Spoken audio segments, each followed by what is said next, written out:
podcast. I'm your host, Rainbow Tomes, and every episode we explore how grief touches our lives at home, at work, and beyond. Today's guest is Becks Tridgell, who is the co-founder of the Autistic Women's Club. Welcome, Becks. Thank you.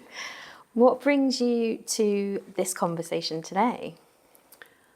I suppose what brings me to the conversation is my experience of grief as a late diagnosed autistic woman. And I'd say it's a very different kind of grief to the ones I've experienced before. I think when people think about grief, they think about losing something or someone that's very dear to them and close to them. And I suppose I didn't really lose anything. In fact, I found something. I found an identity that I hadn't realised I had. But it was grieving for all of the lost opportunities, I suppose, that I could have had and support that I could have had, and thinking my life was always going to be one way and then almost a bit of a 180, and actually it's not that way, it's a different way. And I don't know about you, but I don't see this kind of grief talked about. No, I see grief talked about from the point of view of parents of autistic children, and that sort of grief of thinking their child was going to have a certain kind of life and then realising it's going to be very different to the life that they'd imagined. I've seen that grief talked about quite a lot. But in terms of, the grief that people experience after a diagnosis, it's not really something that I have seen much of. And I think because I hadn't seen many other people talking about it, I almost felt like I shouldn't be feeling it. Right. The depth of grief that I felt disproportionate, I suppose. I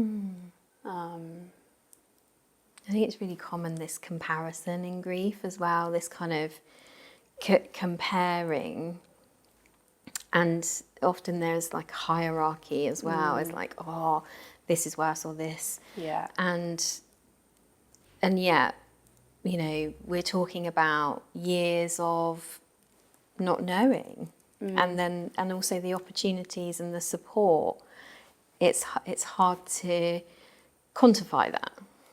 It is hard to quantify it, and I think I felt, because it was something that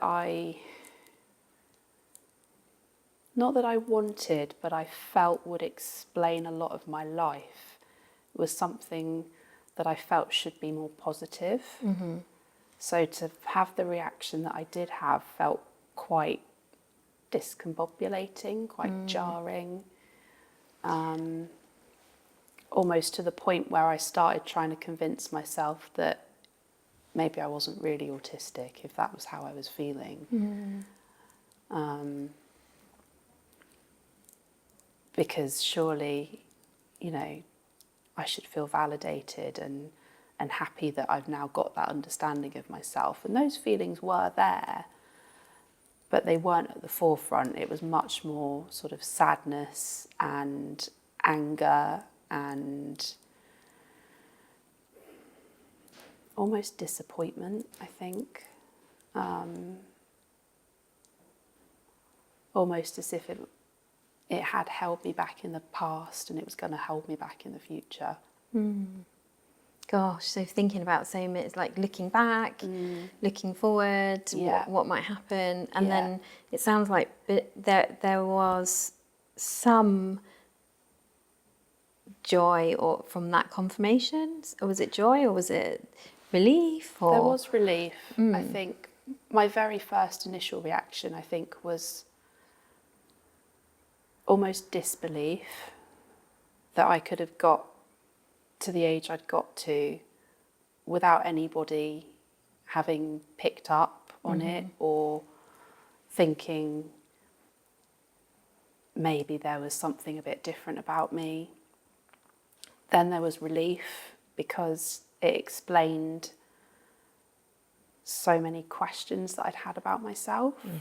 And then I started going back and thinking about every situation I'd ever been in, every interaction I'd ever had, every negative interaction I'd had, and thinking, if I had known, would that have worked out differently?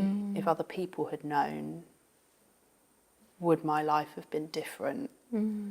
Would it have been better? Would it have been worse? Would it have been the same? And almost that grief of not being able to know, not knowing whether it was going to be something that was going to be beneficial for me, whether I was just going to have this regret that that I hadn't known sooner as well.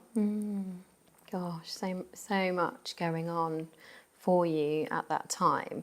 And you sort of said earlier about that, you know, if I'm having this kind of response, am I? Like, it does this. So that questioning, and I think questioning is so common in grief, like what if, those what if questions.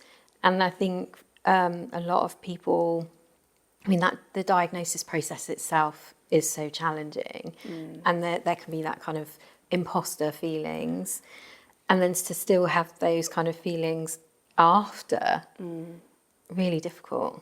Yeah, I definitely felt that imposter kind of syndrome feeling. And it was difficult as well because of the way that I had learnt to cope and the way that I'd learnt to mask. Other people in my life hadn't seen my challenges. You know, I was a little bit quirky, I was a little bit odd at times, but the things I really struggled with, I kept hidden. And so when I was diagnosed, it was really difficult for some people to understand it. And I thought, well, maybe I've tricked the assessor into thinking that I'm autistic, and I'm not really, because other people don't seem to see it, other people don't seem to understand it. And it was this whole process of trying to let my authentic self out, I suppose. And she'd been hidden for such a long time that I didn't really know what she looked like anymore. Right. Yeah. Yeah. Yeah. So her coming forward, getting to know her. Yeah. Yeah. Absolutely. And being kind to her as well, I think, because I'd spent so much time throughout my life not being kind to myself, trying to be kind to everybody else, that having that self-acceptance was a really difficult process for me. Because I was so worried that other people wouldn't accept me, so why should I accept myself?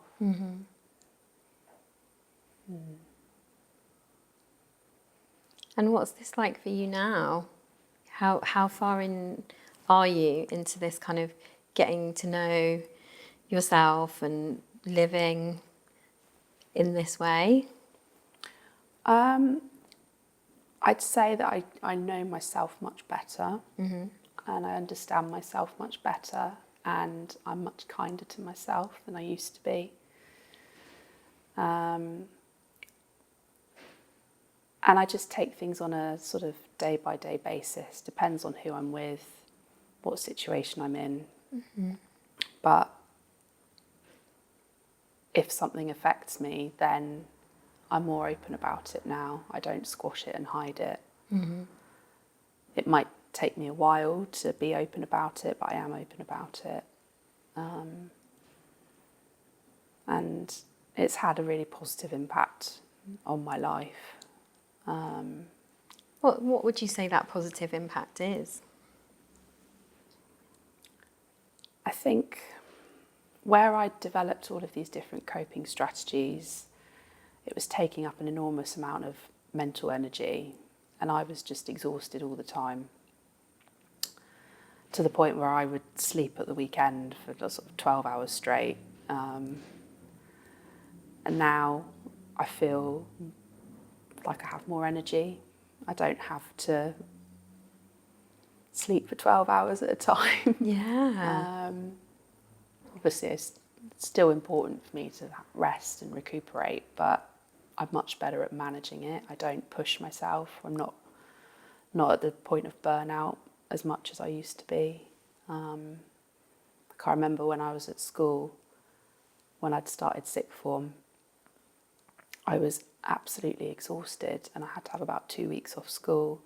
Nobody really knew what was going on. Nobody knew why. I just knew I was so tired I couldn't do anything.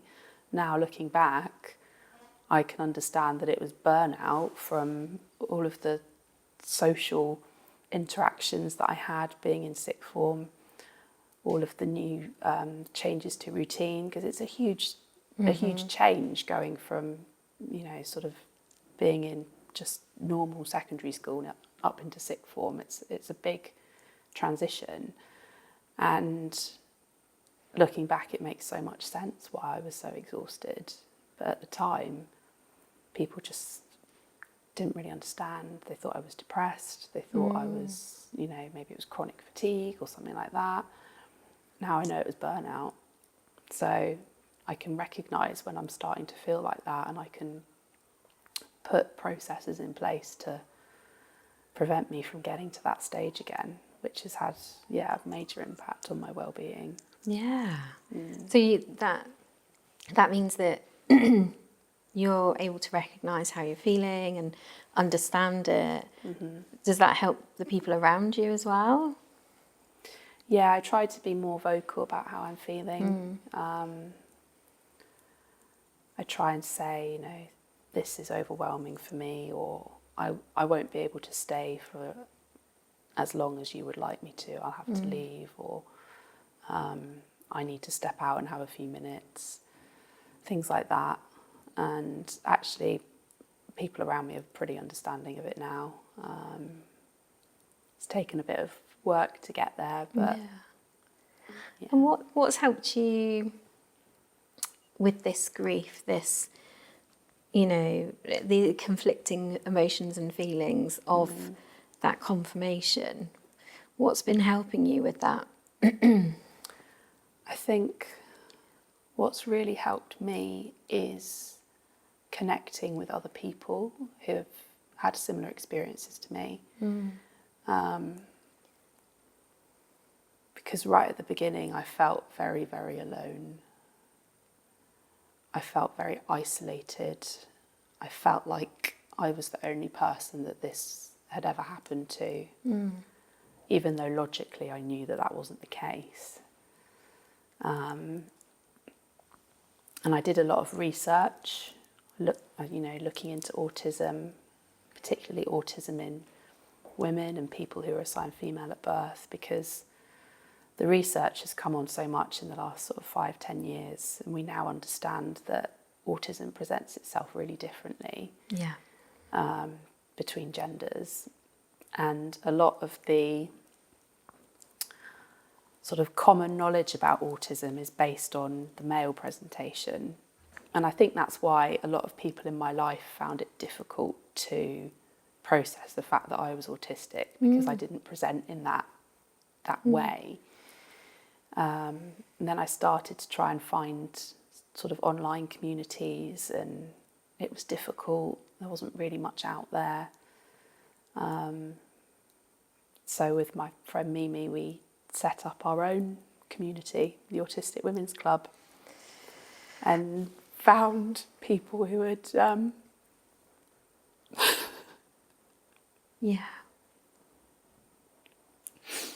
found people who understood. And that makes such a difference, doesn't it? Yeah, even just hearing people say, I've had this experience, or this happened to me, and everyone's going, me too, me too. That validation. Yeah. You're not on your own. Yeah. Yeah. Yeah, definitely.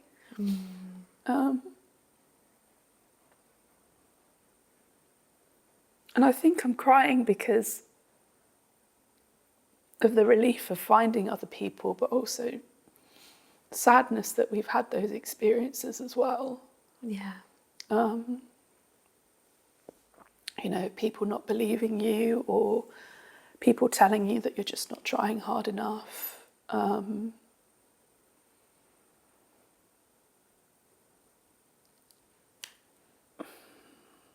People recommending things that you should try because they read about it on the internet, and you know that actually it's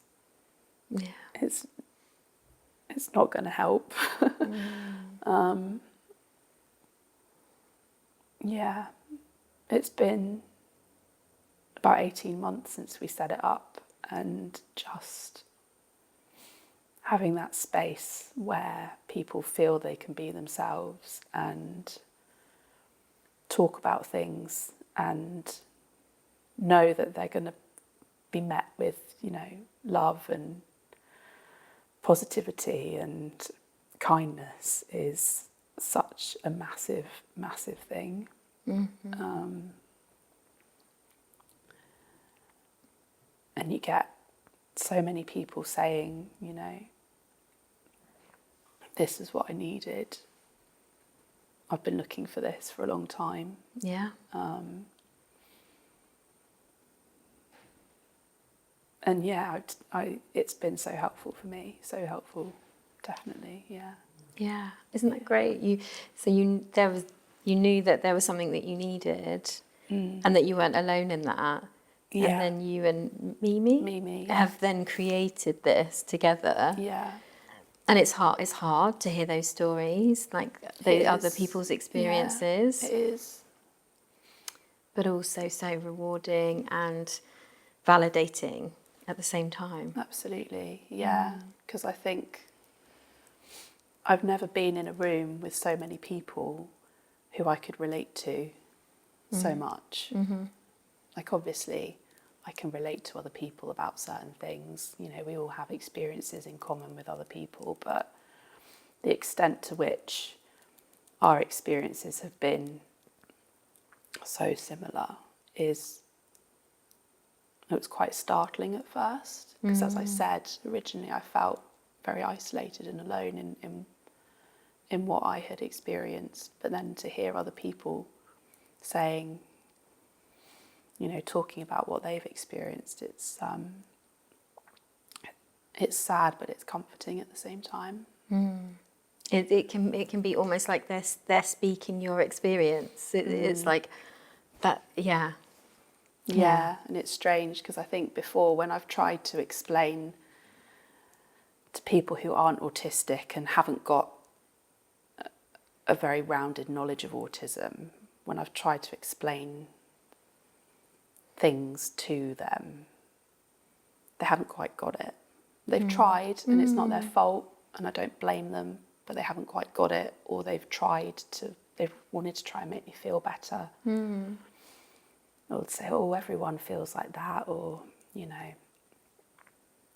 And I get that it's coming from a good place, but it just serves to make you feel more alone. Yeah.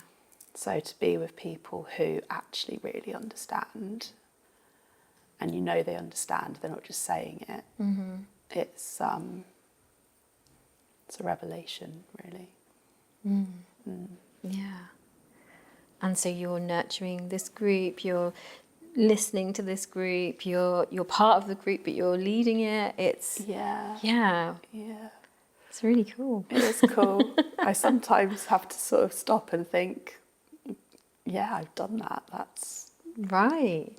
Amazing. Like the growth that we've had as well. And you know, we're getting referrals from wellbeing hubs and Amazing. mental health teams, because there just isn't support for adults who are diagnosed late. There's support for people who have, you know, quite complex needs and things like that, but for people who seem to be able to function, and where's the support? there isn't. You know, there might be mental health support offered, but we know that a lot of mental health support doesn't always work for autistic people, especially if the person facilitating it doesn't have a good knowledge of autism. And I think, you know, a lot of the women and non-binary people who come to the group have had experiences of trying to access mental health support and them not being very positive ones. Yeah.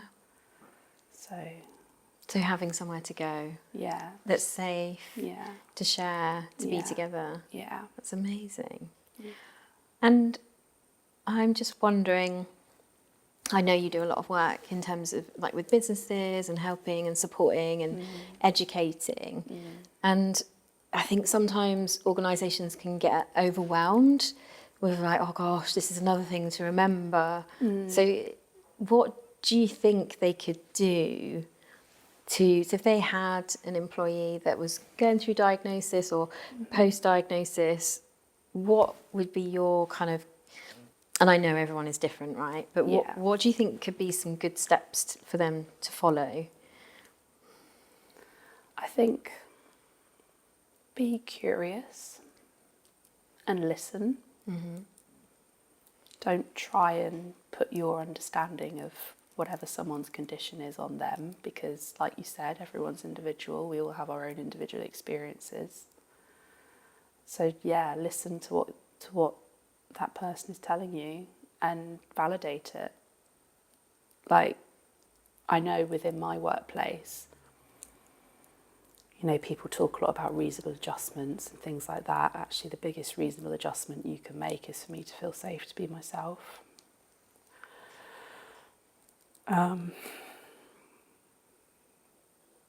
Because it almost feels like that is such a rare thing to find. And I know in previous jobs, I definitely didn't feel that way.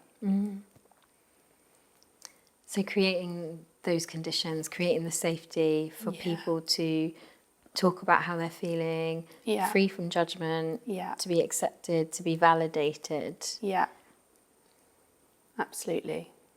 Yeah, kindness, human kindness. Right, yeah.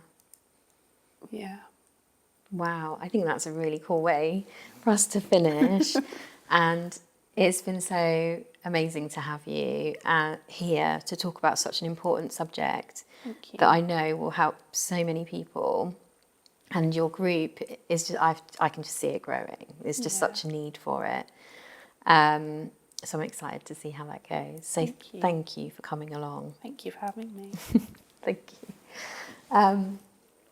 So if this episode has resonated with you, please subscribe to our Talking Grief podcast and share it with anyone that you feel might find it helpful. If you need support or resources on grief in the workplace, visit our website at www.thegrieftherapists.co.uk. Thank you for joining us today, and we'll see you next time.